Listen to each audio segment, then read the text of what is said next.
Over the next couple of minutes, I'd like to talk to you about how bonds are taxed when held as trustee investments.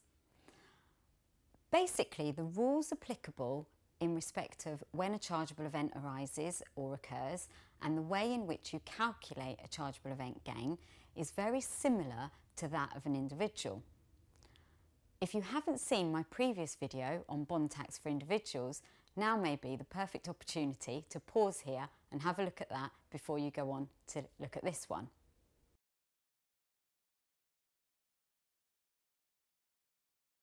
Where an investment bond is held under the terms of a discretionary trust or any other type of flexible trust, including also an interest in possession trust, where a chargeable event arises, any chargeable event gain is assessable to income tax at the settlers' rates of income tax whilst they are alive and UK resident. On the basis that the trustees decide to surrender the bond in the same tax year as the settler's death, income tax is also levied at the income tax rates which apply to the settler in the tax year of death. In a situation where the trustees surrender the bond in a later tax year, it would be the trustees who would be assessable to income tax at the trust rate of 45%, and it's very important to note that trustees do not benefit for top slicing relief for these purposes, as they are taxed at the additional rate, subject to just the standard rate band of £1,000. Again, if the bond is an onshore bond, then 20% is deemed to have been deducted within the fund. So in other words, the trustees would then have a liability of 25% on the chargeable event gain. However, if the policy was offshore, the gain would be taxed at 45%, subject to the standard rate band of £1,000. The £1,000 is essentially the first £1,000 of chargeable event gain would be taxed at the basic rate. In a situation where the settlor is deceased or non-UK resident and the trustees are non-UK resident and a chargeable event arises, it would be the beneficiaries who would be taxable on anything that they receive from the trust.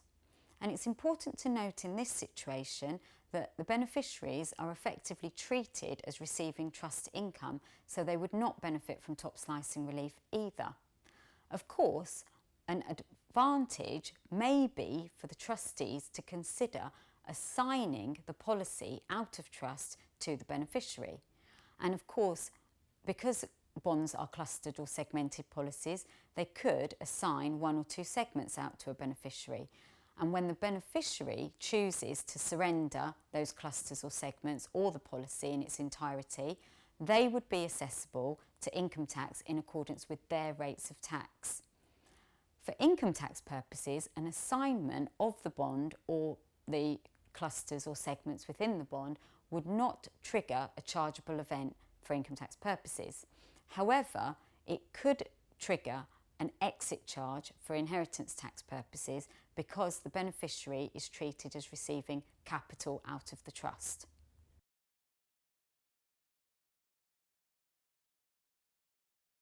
Where the policy is held under the terms of a bare or absolute trust, essentially the individual beneficiary, so the absolute beneficiary, is treated as owning the trust fund, and any chargeable event gain in these situations would be taxed in accordance with their rates of income tax.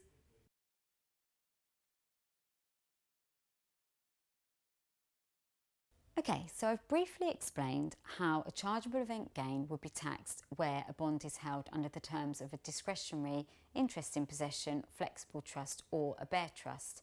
However, special rules apply where a parent settles into trust for their unmarried minor child. In these situations, if a chargeable event gain arises and it is in excess of £100 per annum, it will be taxed on the parent settler.